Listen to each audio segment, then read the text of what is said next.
IIA Calicut chairman Naufal സാറും അതുപോലെ chairperson Simi മാഡമാണ് നമ്മുടെ കൂടെ ഇന്നുള്ളത്. ABC എക്സ്പീരിയ ഫസ്റ്റ് വിസിറ്റ് ചെയ്തു. എന്തായിരുന്നു എക്സ്പീരിയയുടെ ഒരു എക്സ്പീരിയൻസ്? Beautifully done showroom. ടൈൽസിന്റെ കേസ് പറയുകയാണെങ്കിൽ നെക്സിയോണൊക്കെ ഞങ്ങളൊക്കെ ധാരാളം ഉപയോഗിക്കുന്നതാണ്. നെക്സിയോണും സിംപോളും രണ്ടും ഇപ്പൊ മുകളിൽ നിങ്ങൾ ഷോറൂമിൽ ഡിസ്പ്ലേ ആണെങ്കിൽ തന്നെ, പക്ഷെ നമുക്ക് ഇത്ര നല്ലൊരു വൈഡ് ഡിസ്പ്ലേ എനിക്ക് തോന്നുന്നില്ല കാലിക്കറ്റിലൊന്നും ഇല്ല. അപ്പൊ എല്ലാം നമ്മൾ കുറെ കാറ്റലോഗിൽ കാണുന്ന സാധനങ്ങളൊക്കെ റിയലായി കാണാൻ പറ്റി. അപ്പൊ അത് ഭയങ്കര ഹെൽപ്ഫുൾ ആയി. ആക്ച്വലി ക്ലയന്റ്സിനൊക്കെ ഇങ്ങോട്ട് വന്നു കഴിഞ്ഞാൽ ഭയങ്കര നല്ലതാണെന്ന് തോന്നുന്നു. 6 months ബാക്ക് ABC പുതിയൊരു ഷോറൂം ഓപ്പൺ ചെയ്തിരുന്നു.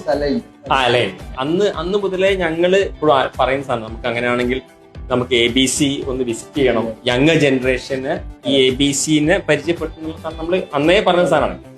ബെബറ്റോ ഉണ്ടായിരുന്നു. ബട്ട് ഒരുപാട് റിസർച്ചും അതുപോലെ തന്നെ ഡിസൈൻ ഡെവലപ്മെന്റ് ചെയ്തിട്ടാണ് നമ്മൾ ബെബറ്റോ ഈ അലൂമിനിയം ഡോർസ് ആൻഡ് വിൻഡോസും അതുപോലെ UPVC ഡോർസ് ആൻഡ് വിൻഡോസും വന്നിരിക്കുന്നത്. ബെബറ്റോ എന്ന് പറഞ്ഞ സാധനത്തിന് സത്യം പറഞ്ഞാൽ ഞങ്ങൾ ഇവിടെ വരുന്നത് വരെ ബെബറ്റിനെ പറ്റി അറിയില്ലായിരുന്നു. കുറച്ചും കൂടി സർപ്രൈസിങ് എലിമെന്റ്സ് നിങ്ങളുടെ ഇതിനകത്ത് ഉണ്ടായിരുന്നു. കുറച്ചുകൂടി വെറൈറ്റി തോന്നി. നമുക്ക് അത്രയും വെറൈറ്റിയും സാധനങ്ങളെല്ലാം കറക്റ്റ് മനസ്സിലുണ്ട്. പിന്നെ UPVC ഡോർസിന്റെയും ആ എറയൊക്കെ ഭയങ്കര ഇൻട്രസ്റ്റിംഗ് ആയിട്ട് തോന്നി. ഒബ്വിയസ്ലി എന്തായാലും നമ്മൾ ഇൻ ഫ്യൂച്ചർ പ്രോജക്ട്സിൽ ഒരു കൊട്ടേഷൻസ് എടുത്ത് നോക്കിയിട്ട്